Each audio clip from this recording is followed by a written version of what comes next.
अविनाशी महाकाल को कोटि कोटि नमन। जिनके मस्तक पर चंद्रमा शोभायमान है, जिनकी जटाओं से माँ गंगा अवतरित होती है, जिनके कंठ में कालकूट विष विराजमान है, वे हैं भगवान शिव, भोलेनाथ, महादेव। दोस्तों, जब भी सनातन धर्म की बात होती है, तब एक प्रश्न बार बार मन में उठता है। क्या भगवान शिव का जन्म हुआ था? यदि हुआ था तो उनकी माता कौन थी? पिता कौन थे? और यदि नहीं हुआ तो उन्हें स्वयंभू क्यों कहा जाता है? आज की ये कथा इन्हीं रहस्यों से पर्दा उठाती है। सृष्टि से पहले की अवस्था ये उस समय की बात है जब न आकाश था, न पृथ्वी, न सूर्य, न चंद्रमा, न दिन था, न रात। चारों ओर केवल असीम शून्य, और उस शून्य में व्याप्त था परम तत्व।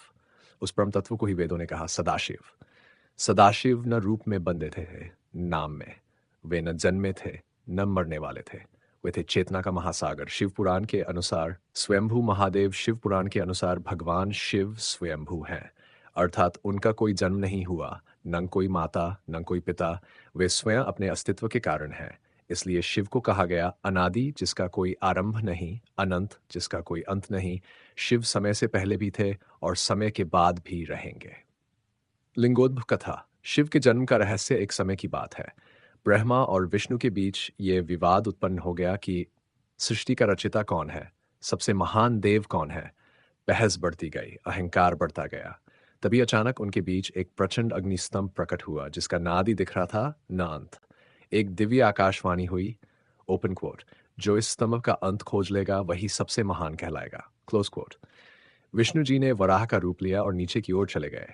ब्रह्मा जी ने हंस का रूप लिया और ऊपर की ओर उड़ चले। युग बीत गए, पर अंत मिला न आरंभ। अंततः दोनों थककर लौट आए। तभी उस अग्नि स्तंभ से स्वयं भगवान शिव प्रकट हुए। उन्होंने कहा, ओपन कोट, मैं ही वह सत्य हूं, न मेरा जन्म है, न मेरा अंत, कोट। यही कारण है कि शिव को लिंग स्वरूप में पूजा जाता है, जो निराकार ब्रह्म का प्रतीक है। विष्णु पुराण की कथा।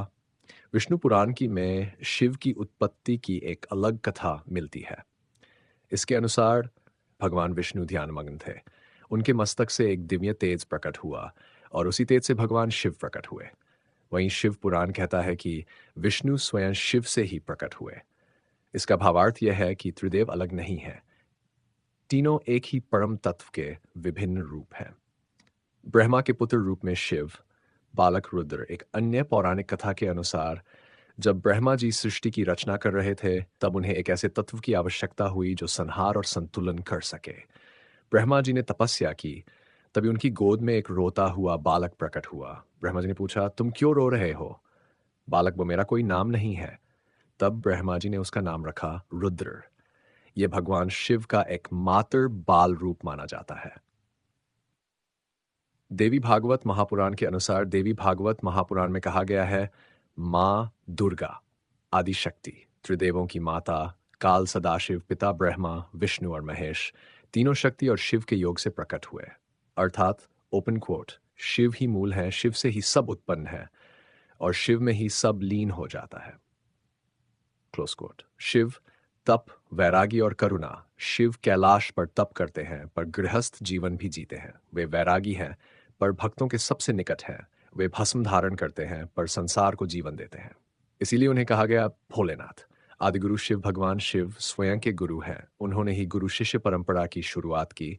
उन्होंने सप्तर्षियों को ज्ञान दिया, योग, ध्यान और वैराग्य सिखाया। इसी कारण उन्हें कहा गया आदि योगी, आदिगुरु। निष्कर्ष, शिव का जन्म नहीं, प्राकट्य है, भगवान शिव का जन्म नहीं हुआ। वे प्रकट होते हैं। वे सृष्टि की शुरुआत भी हैं और अंत भी। जो उन्हें समझ गया वह जीवन के रहस्य को समझ गया।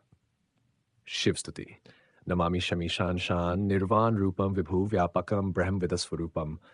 हर हर महादेव, क्लोज।